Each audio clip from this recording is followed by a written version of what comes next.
السلام عليكم ورحمة الله وبركاته.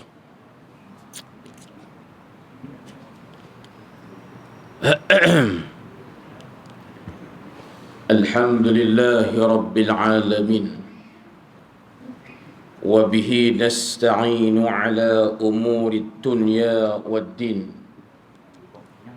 صلاة وسلاما دائمين متتابعين متلازمين إلى حبيبنا المصطفى محمد صلى الله عليه وسلم، الفاتح لما أغلق والخاتم لما سبق، ناصر الحق بالحق الهادي إلى صراطك المستقيم، وعلى آله وأصحابه وأزواجه وذرياته ومن دعا بدعوته ومن نهج نهجه إلى يوم الدين. أما بعد. Tuan Imam dan seluruh muslimin muslimat yang dirahmati Allah, Alhamdulillah, puji dan syukur itu hanya bagi Allah Subhanahu wa ta'ala. Malam ini Allah masih beri kesempatan yang baharu kepada kita, makhluk yang baharu, untuk mencari amalan yang baharu sebagai bakalan yang baharu untuk bawa bertemu Allah Ta'ala yang qadim di padang mahsyar kelak. Semoga Allah Ta'ala menerima amalan kita ini sebagai suatu kebajikan yang diberkati, yang dirahmati, dan dengan sebabnya kita dimasukkan syurga Allah Subhanahu wa ta'ala. Amin. Muslimin yang dirahmati Allah Subhanahu wa ta'ala, malam ini Selasa, malam Rabu minggu yang ketiga. Sambungan kita ialah pada idaman penuntut juzuk yang kedua, Rumi muka surat 30, Jawi 37.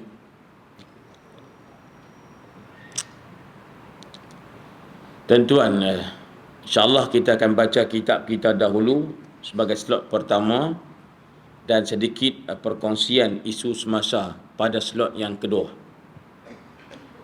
Baik, muslimin yang dirahmati Allah, sambung pada perenggan yang berikutnya, kata guru kita yang mulia rahimahullahu ta'ala, disyaratkan pada sirah, iaitu lafaz yang menunjukkan ada keinginan pada berniaga. Dari itu tidak memada dengan kata kita sudah bersyarikat, kita sudah berkongsi, kita sudah jadi partner, kita sudah jadi pemilik syarikat bersama. Tak cukup. Bahkan hendaklah disebut dalam perniagaan ini seperti membuat rumah ini, membuat projek ini, membuat bangunan ini, dan sebagainya. Disyaratkan pada kerja, yakni projek, hendaklah ia ada maslahat, boleh dijual dengan tunai dan dengan mata wang negeri, maknanya mata wang tempatan. Tidak dijual dengan harga yang murah, sedang ada orang menawar lebih tinggi daripada harga yang hendak dijual. Tidak boleh dijual dengan berhutang dan tidak boleh dengan mata wang negeri yang lain jika tidak laku dalam negeri berlakunya jual beli. Tidak boleh dijual dengan rugi yang banyak dan jangan dibawa belayar. Jika barang itu boleh dibawa belayar ke lain negeri, takut rosak, maka tiada jaminan menyebabkan akan berlakunya kerugian pada syarikat. Tidak boleh diberi kepada orang menolong kerja dengan percuma, Semuanya itu tidak boleh dengan tiada izin kawan sekongsi.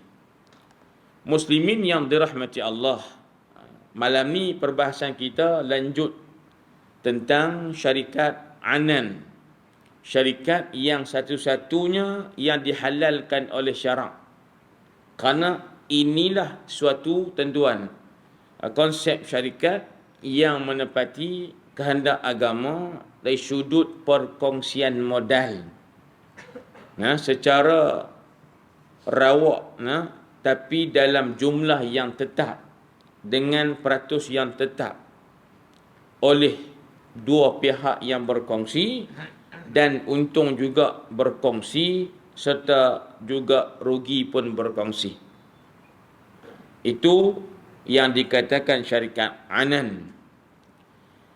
Jadi bila sebut tentang syarikat, sudah pasti antara rukun yang menjadi tentuan, asas tunjang kepada sah membuka syarikat ini ialah sirah. Sirah ini tentuan bahasa Arab.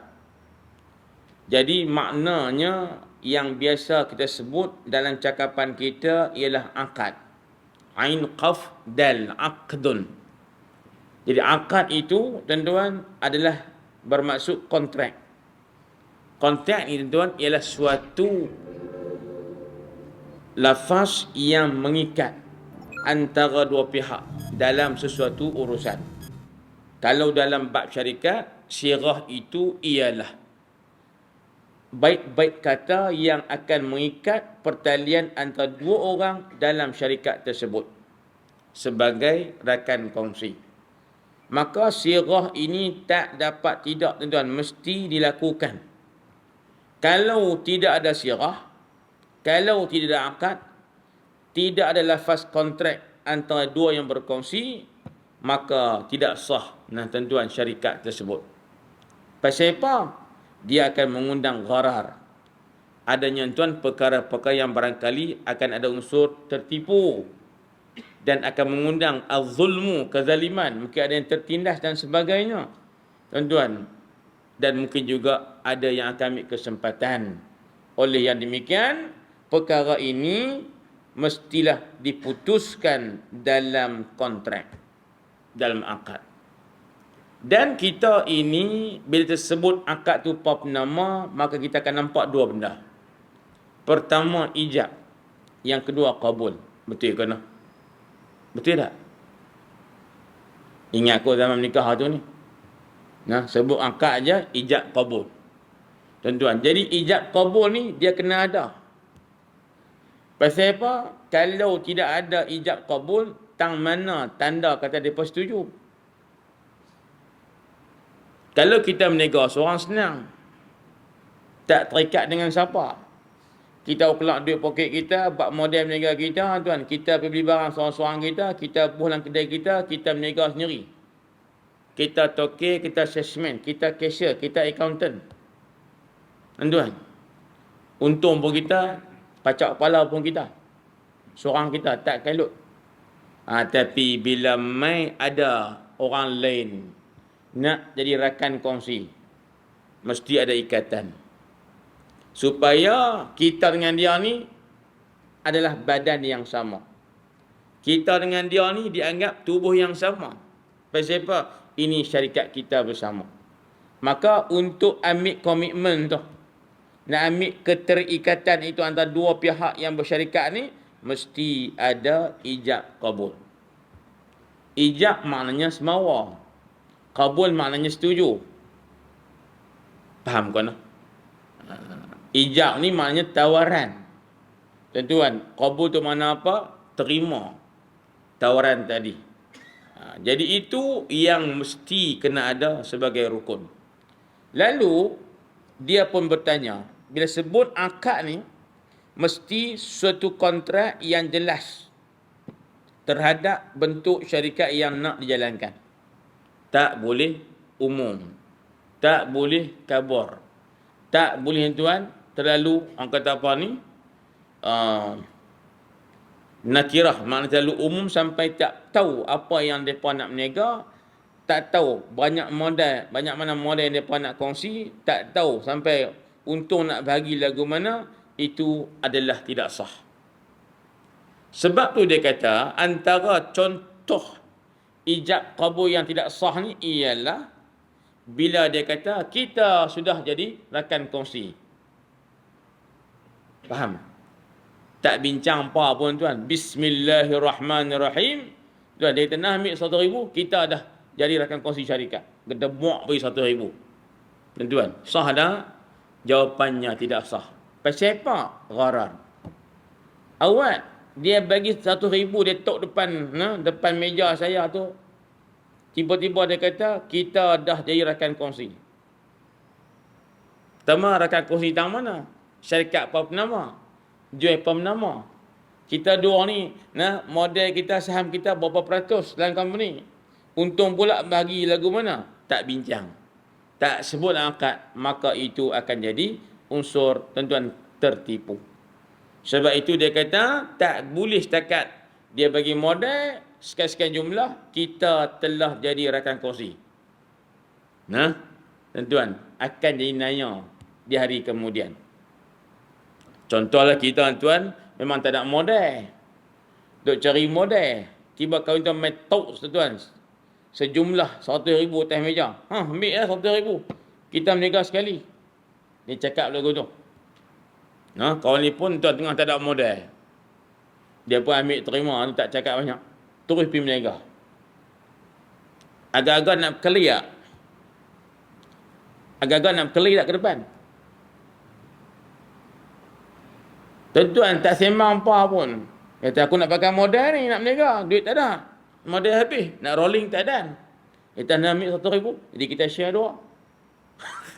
Dia sebut macam tu. Nah 100,000 aku bagi modal ke hang.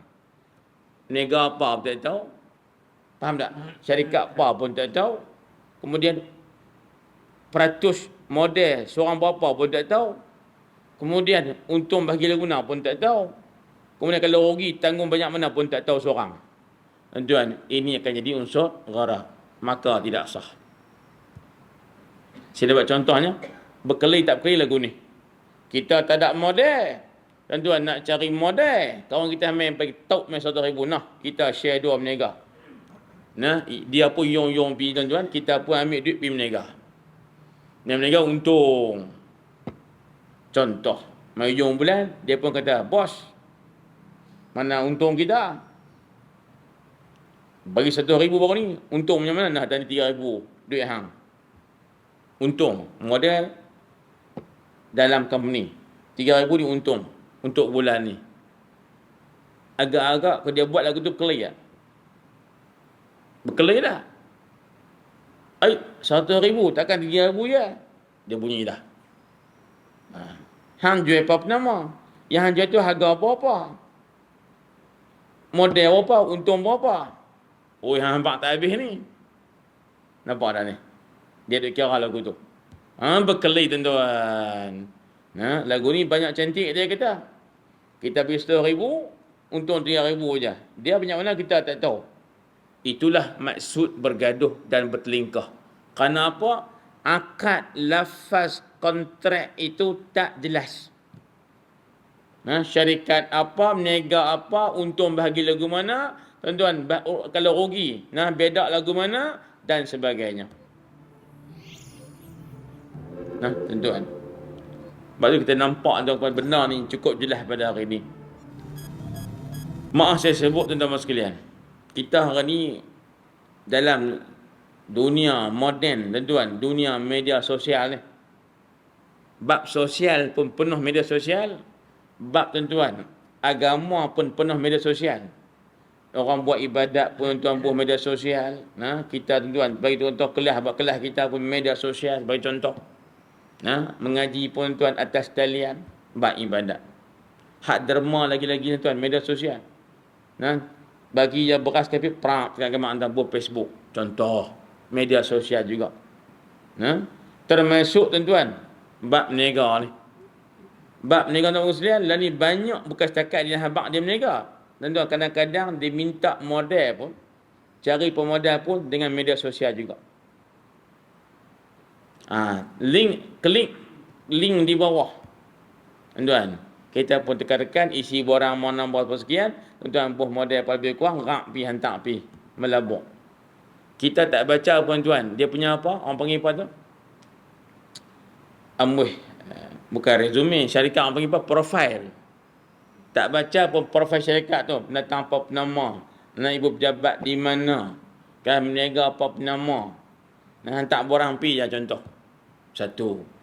Yang paling ketara itu nampak tak jelas ialah bila keuntungan disebut dalam angka. Hak ni yang ramai orang tak perasan. Dan inilah antara tu racun yang paling berbisa. Yang menarik orang supaya melabuk. Saya pun nama racun tu bukan mana racun bagi mati pokok.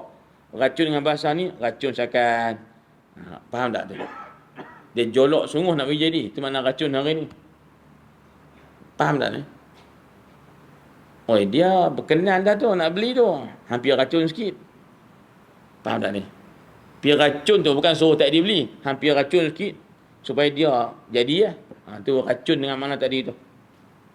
Menjadikan teman sekalian, orang yang baca dia punya maklumat tu tertarik. Iaitu tang mana? Buh jumlah sekian, untung 9 RM sekian. Itu gharar. Itu adalah bentuk penipuan. Biak betul. Ya. Tuan-tuan, sebab tu jelaslah kalau akad, kita buat contoh sampel contoh akad buka syarikat ni bukan semudah ABC. Pasal dia nak kena share dengan 2 orang dan 3 orang yang berbeza. Bergaduh tuan, berkelahi sampai hangit. Maka nak mengelak itu akad mesti jelas. Tuan-tuan, hari ni kawan kita banyak duk share berkaitan dengan promosi produk atau syarikat sebagainya. Bos 100, untung 1000. Bos 100, untung 500. Tuan-tuan bayangkan meniaga apa penama. Orang duk meniaga tu hebat petua kita. Kalau model bagian-bagian untung 10% tu kan hebat dah. Kalau barang mahal lah. Kalau barang murah tuan 20%, 25%, 30%. Itu standard. Tapi tuan bos 100 dapat untung 500 ni apa cerita? Maknanya untung 500 kali ganda. Untung 4 kali ganda. Lebih kurang antara 400%. Dah 100. Untung 500. Bulanan. Kita tuan yang tak kerti hukum ni, yang dia kira untung. Woi, bos 100 dapat 500. Jom cuba pergi sikit. Bos 100 dulu. Kalau kita betul dapat 500, bulan depan 1000. Hantar 100 500. Kalau 1000 han baca tengok banyak mana.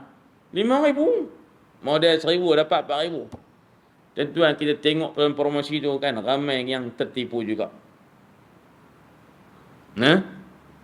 Tang mana tu? Saya tak mau tengok tang skema. Saya nak tengok tang di sudut akad tu clear tak clear. Tak jelas. Kalaulah untung dibahagi antara partner dalam bentuk tuan-tuan jumlah RM bagian-bagian, itu adalah gharar. Kerana Islam kata yang sebetulnya adil, tidak menipu adalah bila untung dibahagi dalam bentuk peratus.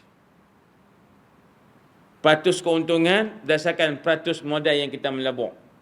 Bukan kita tuan pi duk buh sekian RM dapat untung sekian RM. Itu adalah penipuan.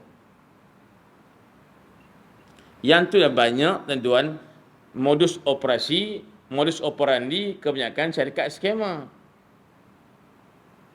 Tak tuan lepas dia main daripada bukan Amal Center, lalu kot tu lah. Daripada tuan tengah pekan tu nak pi ke Kancut depan sikit lah tuan. Ui, tengok tuan tang depan Amal Center tu kira satu lane tepi tak ada, tutup. Motor besar semua, Harley Davidson. Tuan perasan tak ni? Tak keluar pekan tu maknanya. Keluar pekan tak lintas ke Amal Center. Rugi sikit lah hari ni. Daripada awal masuk parking tu sampai ke ujung keluar parking lah.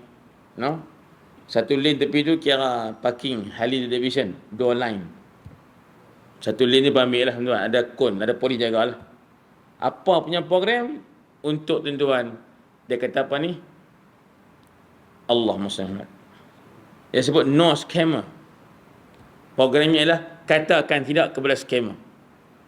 Parah tuan scammer tempat kita ni. Macau scammer. Berbilion. Duit orang tuan. Duk mewah tak ada arah. Tapi duit orang semua. Hak lagu tu, saya kata tuan-tuan semua kena dapat telefon dah, betul tak? Dia kata apa? Untuk notis akhir tuan. Tuan ada tertunggak cukai kan? Tuan. Tuh. Itu semua skema. Pasal apa tuan? Antara bentuknya nak menarik orang ramai, dia buat satu produk yang confirm tak ikut patuh syariah. Yang kedua tuan, dia kabur. Tuan-tuan tahu kabur Pak Ustaz, dia habaq kalau model 100, untung 500, clear tak kabur. Tak mana tak kabur, dah 100 melabur, dapat 500. Dia sebut 500, kabur tak mana. Allahu Akbar. Itu namanya kabur. Yang sebetulnya dalam bentuk persen. Awak bila bos 100, modal awak bersama dengan 1% company. Maaf. 100 awak itu, tuan-tuan, bersama dengan 1% modal company. Dan untung awak daripada company, bila dah berniaga esok, juga bersama dengan 1%. Contoh. Daripada keuntungan bersih. Untung 1,000, awak dapat, tuan-tuan, RM100. Sorry. Untung 1,000, awak dapat RM10. Untung, tuan-tuan, RM10,000, awak dapat RM1,000. Ikut persen. Daripada untung bersih. Bukan, tuan-tuan, kira modal macam mana, tuan-tuan, dalam bentuk keuntungan, dalam bentuk penetapan jumlah RM. Itu adalah kelabu. Saya katakan, saya ulang, media sosial hari ini menjadi tempat untuk ramai orang terlibat dalam perniagaan secara tidak patuh syariah. Akhirnya tuan, bergulung tikar banyak. Sebagai apa? Sebagai kena mangsa skema. Kita seronok tu 100-500. 100-500, dia kata nak cari taman lah. Kalau kita orang berniaga, kita fikir 100 ni nak berniaga apa dapat 500 agak-agak. Tu bagi kagak hak model 100 hak kita lagi. Maksud saya tuan, itu antara yang ditekankan sangat-sangat tentang sirah, akad, kontrak, ijab kabul dalam tentuan kontrak menubuhkan sesuatu syarikat. Kemudian orang tanya, Ustaz, kalau saya ni pergi join syarikat tu dah ada dah, boleh ke tak? Mereka berniaga dah 10 tahun dah, saya pergi tumpang belakang, boleh. Dalam bentuk beli saham. Kadang-kadang hari tuan, company besar ni, dia kau berkembang, nak cari model tambah. Nak buat lagu mana? Dia buka saham. Saham tu bermaksud membuka peluang untuk orang kongsi modal dalam company dia. Tapi nak mudah kira dia banyak mana modelnya, berapa peratus, dia buat dalam bentuk saham. Saham itu sebenarnya ialah, tentuan, dia panggil apa ni? Adalah, tentuan, bahasa mudahnya, pengganti, simbol, tanda kepada banyak mana kita punya peratus modal dalam company sebut. Itu antara tujuan asal saham, supaya kita, tentuan, tahu berapakah jumlah modal sebenar yang kita ada dalam company tersebut. Tak apa tuan. Itu satu bab. Tadi cerita tak habis tuan. Cerita tak habis. Yang Harley Davidson tu. Sambil dua orang tengah polis pun lapor melak kalau biru tu lah. Kan? Ramainya. Motor banyak biji tuan-tuan. Kita sambil tu, seronok kot kau boleh beli sebiji. Mimpi lagu tu lah. Seronok juga kau boleh beli sebiji. Dia melawak lagu tu lah. Tapi kaki pun tak sampai. Tuan. Tangan tak sampai, duit kompon tak sampai. Tapi saja barang ambil lah. Tuan. Tak salah barangan ni apa kata. Kalau kita pun pergi tuan-tuan, destinasi kita, kau yang nak keluar pula main ni, tiba bunyi tuan polis pula keluar. Tuan-tuan, kita tahu ni Harley Davidson dah ni. Tunggu tuan pergi jalan tengok, seronoknya tuan-tuan. Saya tuan-tuan habaq kata, Ahad baru ni saya masuk radio atas nama Wakil Indonesia. Lepas itulah DJ beritahu, Ustaz Selasa ni kan kita ada rancangan no scammer. Grup mana daripada KL? Geng mana? Geng Awi tak Awi. Tak Awi mana tu? Saya tahu apa nak kenal. Dia Awi dia lah ada menyanyi. Awak tak habang awal. Ya. Tu mana hak tadi tu puak depa lah. Tuan-tuan, depa buat road tour untuk cerita tentang bahaya skema ni. Berleluasa. Baik. Dan saya ulang balik, tuan-tuan kena ingat antara modus operandi skema ni untuk tarik kita menyertai mereka dengan menawarkan tuan keuntungan yang di luar munasabah. Dengan modal yang tuan-tuan tidak munasabah.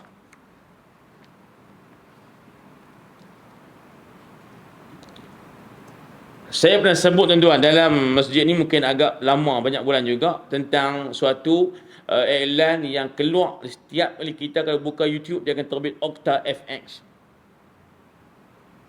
Tuan-tuan kalau tengok YouTube, antara yang dia selalu keluar dalam iklan promosi ialah Okta FX. OCTA FX. Saya duk kaji tuan mungkin secara rawak lah. Duk fikir secara konsep dia bawa ni dengan tawaran yang diberikan dan keuntungan yang akan diberikan, kita kata ini lebih kepada tuan-tuan paling kurang lah. Dia disebut sebagai sistem piramid. Paling kurang. Ataupun kita kata ini skema. Boleh dia juga. Tapi iklan tanah putih bertahun lah. Tuan, satu dunia perniagaan dia. Tuan, maka bila satu dunia tuan-tuan masuk dalam produk dia ni, pasti sentiasa akan ada modal tambahan baru. Maka untuk beri pulangan pada orang yang masuk awal, tak ada isu. Akan sentiasa ada tuan-tuan pemodal baru. Tuan-tuan, gitulah keadaannya. Dia akan sebut berapa kita punya modal dan berapa keuntungan dalam bentuk RM. Tuan-tuan, ramai yang sangkut.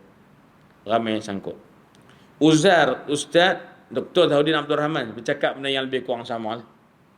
Okta FX ni benda yang kita kata tidak patuh syariah. Baik. Selesai no? Faham no? Faham tak mana? Akad syarikat mesti clear. Jelas butirannya. Iaitulah syarikat apa, berniaga apa, modal berapa, untung berapa, rugi berapa. Setakat tu. Kena baik clear. Terus disyaratkan pada kerja, hendaklah ia ada maslahat boleh jual dengan tunai dan dengan mata wang negeri. Tidak dijual dengan harga yang murah berbanding harga pasaran, sedang ada orang menawar lebih tinggi daripada harga yang hendak dijual. Cukup setakat itu. Wallahu a'lam. Masuk slot yang kedua. Boleh kau nak? Tak apa. Tak nak baca kitab ke? Aman, nak baca kitab ke? Ni kira rekod juga tuan-tuan, baca 3-4 baris cukup. Cara baca tu macam baca Quran tuan. 4 baris. Sadaqallahul azim. Lebih kurang. Nah abang kata baca tak banyak. Baik muslimin yang dirahmati Allah, slot kedua ni begini. Ini saya rasa amat penting untuk kita kongsikan bersama. Iaitu dalam 2 minggu ini muslimin yang dirahmati Allah ada 2 syukuran.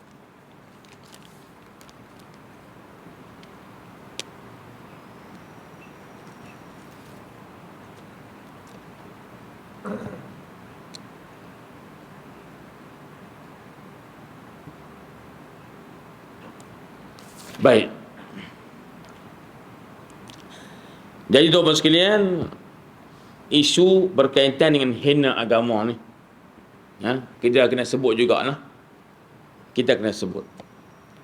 Isu yang pertama, seorang wanita muda sudah berumah tangga, sudah ada anak, dalam satu pentas komedi dan kelab komedi yang pentas itu menyediakan platform. Siapa-siapa yang nak tunjuk bakat untuk buat lawak ni, diberikan ruang. Maka termasuklah wanita tadi, muslimin sekalian, bila mai tanggiliak dia buat pertunjukan, dia kata, saya ni muslimah. Dan saya ni telah hafal Quran 15 juzuk. Kita dengar tuan dan kita rasa rendah dia. Saya ni, Allah malunya. Kepiah atas kepala. Qulhu pun tak ingat. No? Rasa rendah diri dan sebab dia 15 juzuk. Tiba-tiba tu lepas dia kata, saya telah hafal Quran 15 juzuk. Dia letak mikrofon. Dia buang tudung. Dogoi kepala dia. Kemudian dia buang baju atas pula. Tinggal tuan bra sahaja. Kemudian londeh pula kain labuh dia. Tinggal tuan skirt pendek. Kita kata, Ustaz, Allah terak tu biasa. Hak pakai spandal saja. Apa dah?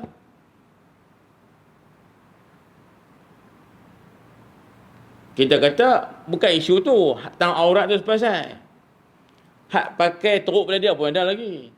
Kita pun tahu. Tapi dalam konteks kes perempuan tadi itu, dia bermaksud lain. Sebelum dia pergi londeh pakaian dia tu, apa yang sebut ialah saya ni muslimah. Dan saya hafal Quran 15 juzuk. Kemudian dia londeh pakaian dia, bukan aurat. Tentuan cara kita orang kampung ni lah. Kau tengok cara lakonan lawak dia tu dan tak lawak mana juga. Tentuan. Jadi agak-agak tuan-tuan fikir apa? Saya ulang lah. Dia kata, saya ni muslimah. Saya hafal Quran 15 juzuk. Kemudian londeh pakaian dia. Dia buang tudung, nampak rambut. Dia buang baju, nampak bra saja. Kemudian dia buang kain labuh, tuan-tuan, tinggal skirt.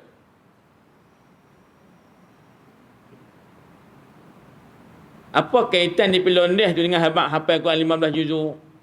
Saya ni muslimah, apa pasal? Ini namanya memperolok agama. Tak ada kaitan Quran dengan saya bukan aurat. Walhal Quran suruh tutup aurat. Betul tak? Jadi walaupun muslimah, ada peraturannya, aurat kena tutup, tapi dia buka. Sebab apa? Ini kehendak saya. Tuan-tuan, saya nak katakan bahawa cara berlaku kes itu ataupun lakonan itu tak lebih kepada tuan menghina agama kita. Kalau bab pakai teruk, bukan dia seorang hak teruk lagi pun ada. Tapi tak dikatakan hina agama walaupun tak ikut hukum agama. Tuan-tuan, ini yang memperolok-olokkan agama. Lepas tu banyak kena kecam. Tu saya kata zaman media sosial dan tak apa sekat benda-benda baik orang kongsi. Benar hal lagu ni orang kongsi, lain tuan lagi cepat. Dan akhir dapat kecaman yang macam-macam, berlaku tuan tindakan dan sebagainya, kena tangkap. Dan kemarin dulu kena denda 40,000. 40,000 di mahkamah sivil. Tuan-tuan. Kerana boleh mengganggu ketenteraman awam dan sebagainya. 40,000 kita banyaknya, mungkin banyak. Tapi nisbah dengan tuan perbuatan yang menghina agama itu menyebabkan tindakan dia menyebabkan ada orang yang terikut. Tuan-tuan perasan tak? Benda yang baik ni ada orang ikut. Tapi benda yang tak baik lagi mudah orang ikut. Tuan-tuan, jadi akhirnya dendanya sebanyak RM40,000. Banyak juga Banyak tuan-tuan, banyak. Itu pengajaran. Cuma yang saya nak sebut tuan-tuan, saya rasa lah ini sebutan saya lah. Dalam keadaan dia disaman kerana menghina agama. RM40,000, tiba-tiba ada pula badan NGO. Yang tuan-tuan buat collection untuk tolong bayar saman tersebut. Kita mungkin baca tajuk nampak biasa, ustaz baguslah nak tolong orang susah. Dalam kesusahan. Dia kena saman salah dia. Kita nak ringankan beban dia. Nampak cantik. Tapi di sebalik tuan-tuan bantuan itu, kita takut ada benda yang lebih bahaya lagi. Jarum halus. Iaitu sepertinya mereka suka dan reda dengan tindakan dia. Awak disaman kerana buat benda ni sebagai hak asasi, tapi awak saman kerana dianggap hina agama. Saman awak tu kerana awak dianggap hina agama. Tak apa, kami tolong support bayar saman awak. Adakah dengan bantuan bayar duit itu berarti kita suka dengan perbuatan dia? Ataupun kerana kesian dekat diri dia atas saman tersebut? Dua jawapan. Kalau sekiranya ada sekulumit rasa kesian kat dia, kita akan tolong dia sebab dia apa? Dia dah disaman atas kesalahan hina agama. Kita kena tolong dia sebab dia geng kita. Contoh, perbuatan seperti apa yang kita nak perjuangkan, hak kebesaran bersuara. Jadi takut dengan sumbangan tersebut bermaksud reda dengan maksiat dia. Ar-ridha bil ma'siyati ma'siyatun. Reda dengan maksiat jadi maksiat. Reda dengan dosa. Dia tak buat tapi dia suka. Dosa, tuan-tuan. Dia tak buat maksiat tapi dia suka, dia reda, dia rasa okey. Maka dia juga dianggap berbuat maksiat. Itu yang kita rasa benda yang patut kita tangani jugalah. Supaya jangan kita campak diri kita dalam satu keadaan seperti kita nampak macam support benda orang yang kompom hina agama. Muslimin yang dirahmati Allah sekalian. Yang hadis saya sebut pada sudut yang pertama lah. Kalau sudut yang kedua, kerana dia memang dia salah, tapi dia kena bayar denda. Nak bayar denda tak ada duit. Kita kata atas sifat dia tu tak ada duit. Nak bayar denda tadi bukan kerana kita suka pada kesalahan dia. Contoh macam mak ayah dia, pak ayah tuan lebih kurang. Mak ayah dia, adik beradik dia. Rasa beban juga. Adik kami ni, anak kami sebab apa? 40,000 nak cari tak mana? Contoh, bukan kerana suka atas perbuatan dia, tapi atas tuan-tuan, simpati atas denda atas diri dia. Maka dia bayar atas sebab itu, tuan-tuan, dia terkeluar daripada makna reda atas kekufuran tadi. Ataupun terkeluar daripada makna reda atas maksiat tersebut. Niat tu penting. Hang nak tolong dia atas alasan apa? Atas niat apa agak-agak? Kerana suka perbuatan dia ke kerana kesian nak tolong dia dalam keadaan terdesak ni, nak bayar saman 40,000. Contoh, kena dia ambil kira. Muslimin yang dirahmati Allah Subhanahu wa taala sekalian. Saya cuba bagi kes contoh lah. Kalau kes bunuh, tuan-tuan, pampasan nak kena bayar ada mangsa, 100 ekor keluarga mangsa, ada 100 ekor unta. Siapa kena bayar? Keluarga pembunuh tu. Adakah dengan mereka bayar, dia anggap mereka reda dengan pembunuhannya? Tak. Cuma atas nama tuan, menanggung beban atas meringankan saman ataupun pampasan yang dikenakan atas pembunuh tersebut. Bila mak pak atau pak yang bayar pampasan tersebut, bukan mana pak reda dengan dia bunuh orang. Cuma atas nama, tuan-tuan, meringan beban anak dia sahaja. Boleh faham maksud saya? Boleh faham kau? Baik, kes yang kedua, tentu ini paling hangat dalam minggu lepas dan masih terasa sampai hari ini. Seorang lelaki, tuan-tuan sekalian, telah didakwa menghina Islam dengan keadaan yang lebih kritikal. Dia buat live, tuan, dia bercakap, dia marah kat satu kumpulan NGO ni. Dia sebut jelas semboyan, NGO semboyan ni kita pun tahu kot nak cerita Yusuf Azmi, kalau kenal lah. Yusuf Azmi dulu dengan PPIM kan. Kemudian tuan-tuan sekalian, dia buka NGO dia namanya Semboyan. Jadi hak kawan lelaki dia sebut tu lah dalam Semboyan ni, dia kata hampa ni, dia sebutlah geng babi lebih kurang macam tu. Dia kata Nabi Muhammad tu ialah Nabi kambing dan babi. Tuan-tuan dengar kan? Kemudian Allah tu Tuhan babi, dia kata lagu tu. Itu kata-kata yang teramat kritikal. Kalau Zahir cakap lagu tu, kompom murtad lala tu, tanpa gaduh cakap banyak. Kalau betul itu gambar dia, betul itu suara dia, betul itulah orang yang bercakap. Tuan-tuan, kompom murtad lala tu, tanpa bicara. Tetapi Islam ni taklah semudah itu. Kena cek juga. Dia ni masa dia kata dia gila ke, waras ke. Kena cek jugalah tuan. Yang mana tahu duk kata dia ni murtad, tiba bicara, dia pula sijil tanya rambutan. Nak kata apa? Itu hakim kata saya murtad kan? Contoh. Awaknya, tengok ustaz ni yang tampak tu surat apa tu? Oi, sijil tanya rambutan. Gila apa-apanya. Panjang cerita tuan. Apa itu bukan kerja kita, itu kerja mahkamah.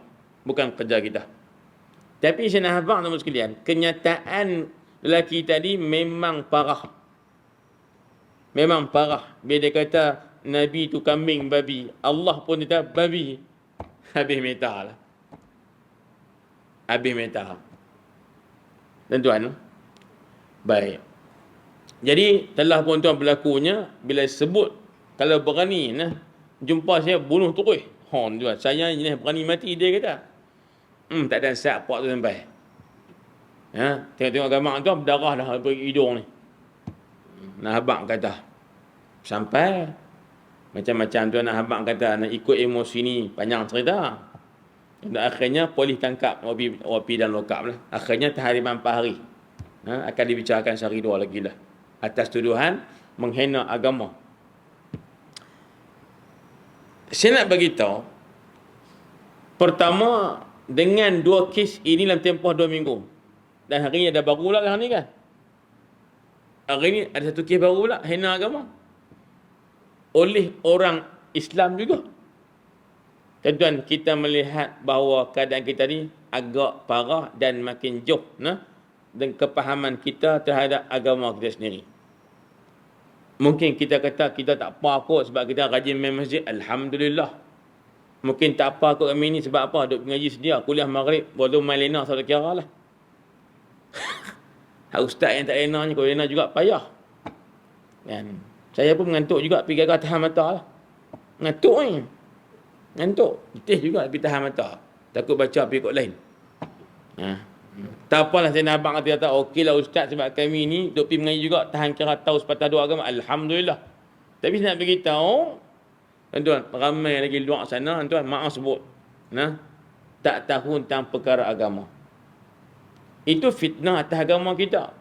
Maka porak-poranda itu dalam perkara agama bukan hanya pada fiqh sahaja, tapi tuan melibatkan perkara akidah.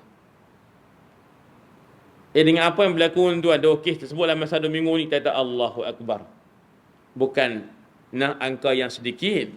Tuan, banyak sebenarnya orang yang masih, maaf sebut buta agamanya sendiri. Dia tak faham hakikat sebenar tuan, akidah itu dan sebagainya. Yang kedua, apa yang berlaku atas lelaki tersebut, tuan, dia berdarah mukanya sebagai bermakna adalah juga tuan sedikit pergaduhan. Pergaduhan kecil lah. Cuma saya tanya tuan, banyak tempat juga. Kalau tuan-tuan ada tempat, tuan-tuan nak buat apa? Saya buat soalan, lontaran soalan. Tuan ada tempat, kawan tu lah, jumpa dengan kawan tu, tuan nak buat apa? Hak semangat dari ustaz, kalau saya renyuk, kalau saya rimbuk, habis, confirm. Tuan, ni pun satu masalah, kejahilan kita juga. Saya kata lagu tu, mungkin ada yang marah kat saya, ustaz, tak boleh, ni orang hina agama. Betul. Saya pun tahu, tuan-tuan pun tahu. Bahkan kalau dengan kenyataan lelaki sebut, kalau kita murtad, halal darah. Betul juga. Halal darah bermaksud boleh dihukum mati. Betul. Tetapi hukuman itu bukan diletakkan oleh individu. Bukan oleh orang awam. Atas pihak berwajib. Saya sebut tuan, kaedah yang Nabi sebut, jika dibiarkan orang itu mendakwa bahawa kawan ni bunuh ayah dia, maka dia bunuh kawan tu. Kawan tu pula kata kawan yang bunuh ayah dia, maka dia bunuh kawan tu. Sebagai qisas, porak-poranda dunia. Sebab apa? Masing-masing individu bertindak secara sendiri. Tuan, tak pakai dah kerajaan, tak pakai dah mahkamah. Akhirnya tuan, porak-poranda. Hang tiba kerak tangan dia, dia curi motor saya. Contoh. Lepas sembelih dia. Dia bunuh isteri saya. Panjang cerita tu. Tak kesudahan. Porak-poranda. Jadi ada orang tuan dengan tindakan yang berlaku tu, pada orang marah kan marah. Dia kata nasihatlah kalau boleh benda ni serah pada pihak polis. Kita tak perlu buat tindakan awal. Kita pergi bergaduh, pergi orang rimbuk sampai berdarah tu, itulah hukuman awal. Atas kesalahan dia. Hukuman tu sekali sahaja. Tapi lah kita orang-orang pintu balun dulu, faham tak? Sampai dokumen. Nanti pergi mahkamah cara pula, kena hukuman kedua pula. Oi, dia buat salah sekali nanti hukuman sampai 2-3 kali. Hak mahkamah sekali, hak orang ramai sekali. Nampak tak ni? Tuan, jadi itu dipanggil mendahului. Jadi dengan sebab nasihat macam tu, ada orang marah pula. Ustaz Azhar terus kata, dia sebutlah. UAI kata, kalau orang yang murtad ni boleh dibunuh. Tiba-tiba duk komen kata nak pukul tak boleh, apa cerita? Dia baca tak habis.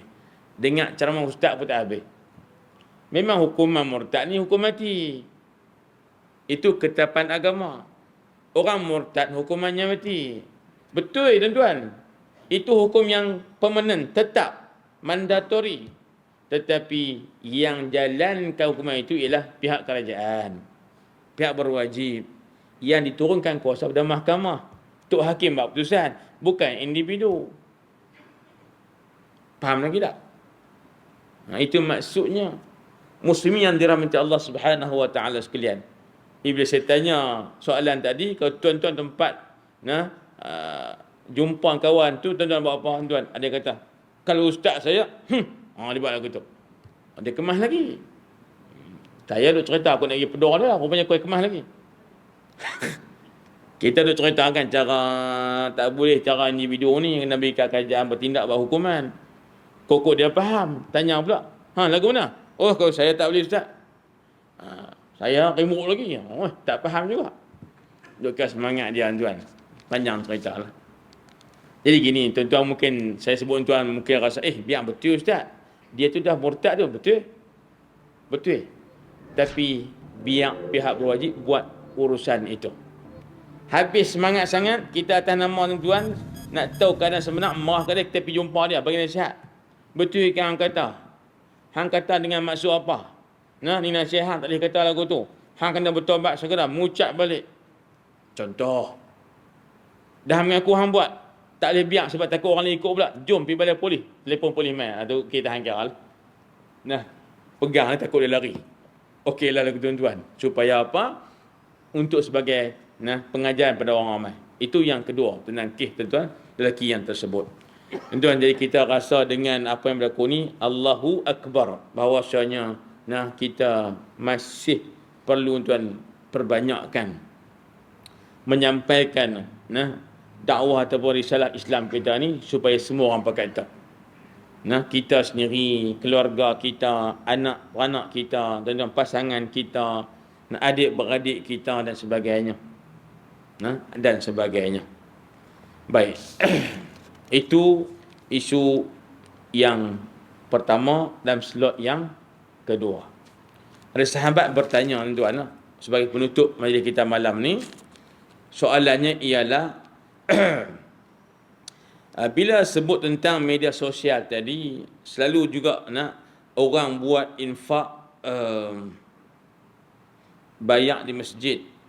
Boleh dikatakan selalu juga untuk setiap Jumaat, semasa solat Jumaat. Soalannya, bila diberitahu dalam WhatsApp duit datang melalui transfer dari bank bagian-bagian, boleh tak dibuat dengan harga semasa atau apa tindakan? Ini saya tak nak faham. Sumbangan ke jual barang? Yang bertanya nanti jelas balik soalan ini, tak apa nak clear. Adakah sebab disebut sini, boleh tak dibuat dengan harga semasa atau apa tindakan?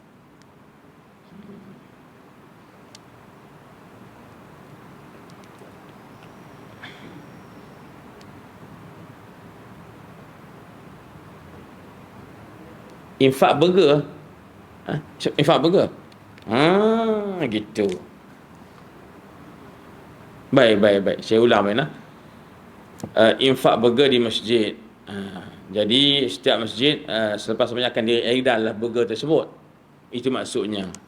Kemudian ada orang yang tuan bagi infak untuk tujuan burger tersebut.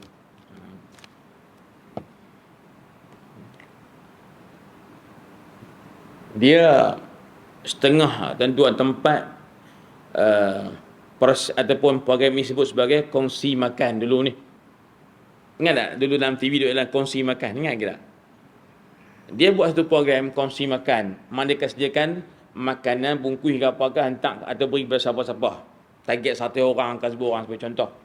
Kemudian untuk cari dana bagi tujuan tersebut, dia bukalah peluang. Jom, siapa nak infak untuk program kongsi makan ni? Contoh. Bukalah tuan tabung tersebut. Jadi orang pun buh tuan. Bila buh tu kadang-kadang tak cukup, kadang-kadang lebih. Jadi soalan dia, hak lebihkah sebagai contoh, nak buat lagu mana? Jadi bila kita infak ni, barang kita punya. Kita, bukan kita infak juga, kita yang buat satu program infak. Kita sebagai pengurus. Yang infak tu orang yang bagi dana tu lah. Siapa yang bagi dana tu, dialah infaknya. Betul tak? Dengan duit dana tu kan, kita pun kumpul, akhirnya kita buat pack makan ataupun burger sebagai contoh tadi, kita infak kepada orang ramai. Jadi kita beri kepada orang ramai. Jadi kita sebagai pengurus yang buat program tersebut.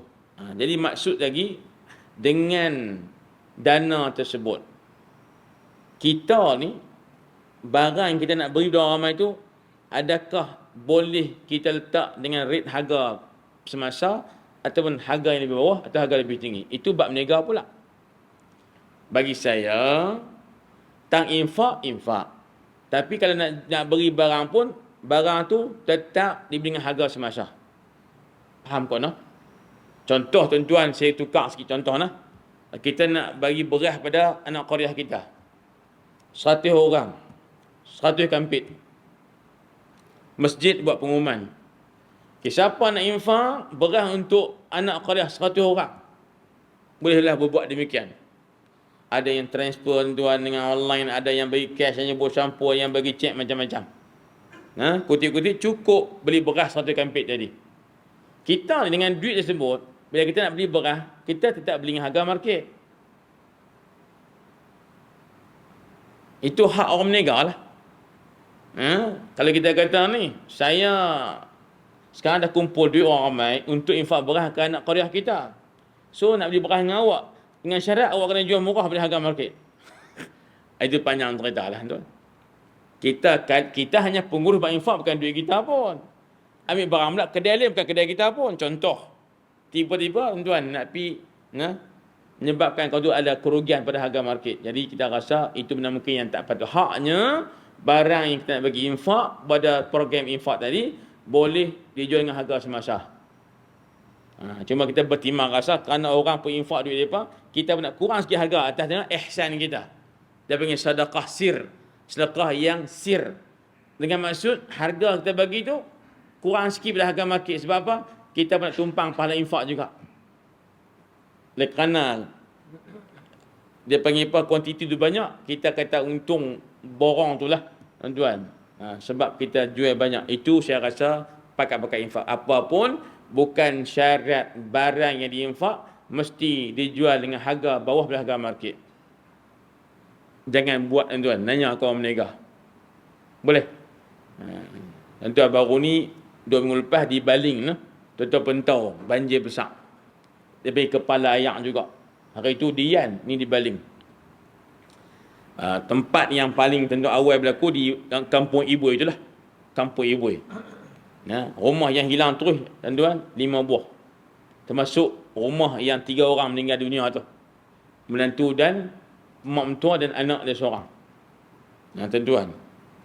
Jadi, lebih kurang kalau di Ibui saja, lebih kurang 128 buah rumah yang terjejas.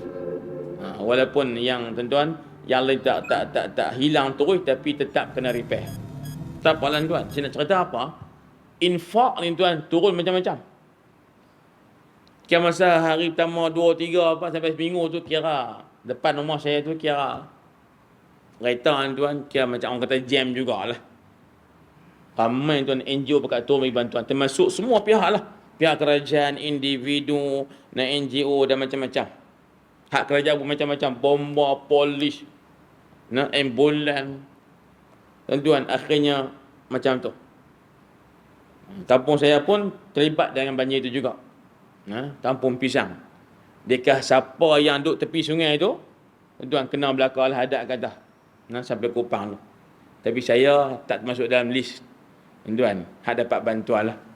Berarti Allah saya tak kena ayak. Dia pakai kena ayak, tuan. Masa tu melawak tuan. Tapi saya duduk kampung tu seberang jalan. Tak ayak dia tak masuk dalam rumah. Tak apalah. Saya nak cerita tuan, bila bantuan main ni, Allahu Akbar. Banyak sungguh. Beras daripada kata tuan, tinggi sama tinggi rumah, susun. 2-3 tempat dia punya pot dia nak bagi. Tinggi. Banyak tuan. Dengan tilam, dengan makanan, dengan roti, dengan macam-macam. Sampai kadang tuan-tuan, banyak sangat. Sampai kadang tak teragih pula. Pun saya kata, lebih afdal hari ni bagi RM2 lah. Kalau siapa nak bagi sumbangan juga, elok bagi RM2. Bagi pada pihak yang bertanggungjawab. Tuan, jangan pergi tinggal atas kepala titi tu. Tentu awak pergi tabung sumbangan bansa banjir, Masjid Targah, tak daripada titi nombor 9. Yang sebab perangai lagu tu lah. Takut tak sampai. Takut dia hanyut sungai. Tuan. Jadi maksud saya, jumpa orang yang tertentu, yang bertanggungjawab. Jadi, saya nak bagi tahu tuan, walaupun kita ni NGO, kutip sumbangan, konsep yang sama lah, kongsi makan tadi. Kita hanya pengurus program. Misi bantuan kepada mangsa banjir di Kampung Ibu contoh. Kita buka tabung. Untuk orang sponsor, masukkan dana. Dah kumpul tu pasal kita pergi bawa dana ni, pergi kedai nak beli barang tadi. Beli harga biasa lah. Betul tak?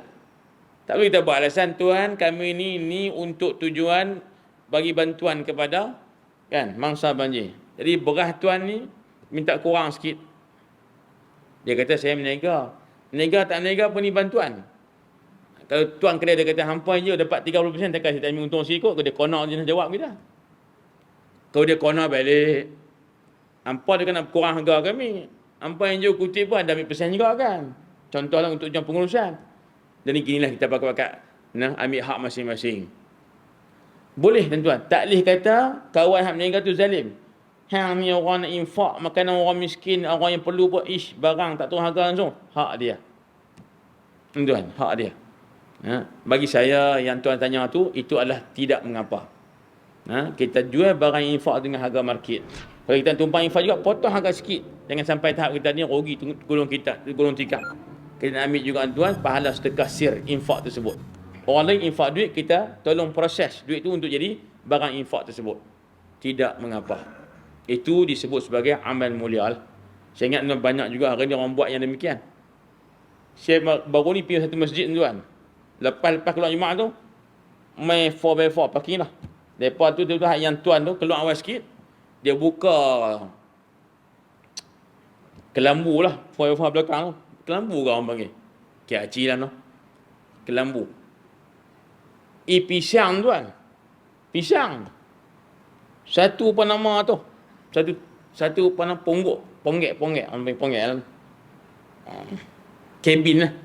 Dan tuan, hak 4x4 tu pisang. Pasal apa? Nak bagi orang yang keluar masjid ambil makan. Tuan, orang kita pula tuan benda free. Jadi congok dah kalau cara 4x4 ni ada apa 7 biji Masjid penuh dia dah 500 orang. Tahu kita fikir cara kemanusiaan, mis biji sudah lah kot. Pokok seorang biji alhamdulillah tuan. Ni dia bos standan. Jadi dia awal pada orang lain. Dia awal pada orang tuan, standar mula agak boleh. Sebab anak, bini, anak dia orang mak mentua lagi. Pisang mah kot tak makan dengan hari kot. Tapi pasien tu. Tuan, hak kau keluar lah hari ni, dia kata pisang tak mana? Tak ada, tinggal lori sahaja aja. Jadi itu program yang baik. Dia nak ambil pahala tu, pahala infak tuan. Kerana bagi orang makan ni, tuan walaupun sedikit, tuan dia bersyukur, kita juga dapat pahala tuan. Alhamdulillah. Macam-macam program lah. Dulu tuan kampung kami tu dia buat ais krim. Tiap-tiap Jumaat hantar 1000 cawan. Bolam sampai dia pula bagi peti ais tu freezer tu. Tuan. Dia bagi ais krim saja. Tuan tak bagi freezer, dia terguling kita fikir. Jadi dia bagi freezer tu buah ais krim 1000 tuan. Tiap hari Jumaat. Jadi hari minggu pertama, kedua, tiga, tuan okey lah. Main lelah tuan bersekalian, akhirnya jadi masalah balik. Tak mana? Saya tak dapat lagi, dia tu ambil 2. Panjang cerita. Lelah stop dekat tu. Aduh, kendong budak-budak tuan, budak asrama. Kan dua muka tu. Balik apa? Hak ni makan tani tengah jalan, makan di asrama pula 3. Kan? Dalam kawan belakang tengok celepah saja. Dia berkata niat baik tu alhamdulillah, tapi pengurusan kena semat. Keadaan tuan akhirnya tak panjang. Menyusahkan balik kadang-kadangnya. Bantuan hak di baling tu pun tuan, bila berah banyak sangat tuan, ingat berah ni dia expired dia. Dia bukan lama tak jadi bubuk, tak ada bubuk. Tuan, maknanya sebab apa? Lambakan tanpa ada pelarasan. Jadi kita nak bantu tu cantik, niat bantu cantik, urus pun cantik, tapi biar kita ada pelarasan supaya tidak berlaku pembaziran. Yang paling tentuan ketara, hak sumbangan baju. Cukup suka tuan sumbangan baju ni sebab apa? Saya alhamdulillah baru dia kata bagi baju satu mari kat depa. Hak mana? Baju hak lama hak tak pakai. Dan tuan, dia pun satu masalah juga. Jadi lah ni banyaklah makan baju orang bagi tuan. Lungguk. Akhirnya jadi apa? Membazir balik.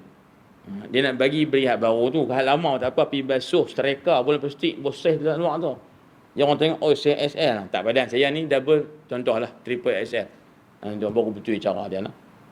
Apapun tuan, kita bersyukur kerana dalam masyarakat kita ni ramai orang yang berjiwa baik. Ada musibah kawan-kawan kena, kita pakai nak tolong. Itu baik tuan pada agama. Cuma biarlah kita semat sekali lagi dengan pengurusan dan pelarasan supaya tidak bertindan, tak bertindan, dan supaya tuan lebih sampai kepada maslahat yang lebih baik. Itu yang saya rasakan sampai malam ni. Wallahu subhanahu wa ta'ala a'la wa a'lam bis-shawab. Alhamdulillah wassalatu wassalamu ala Rasulillah wa ala alihi wa sahbihi ومن والاه. اللهم ارزقنا فهم النبيين وحفظ المرسلين وإلهام الملائكة المقرب. ربنا آتنا في الدنيا حسنة وفي الآخرة حسنة وقنا عذاب النار. الحمد لله رب العالمين.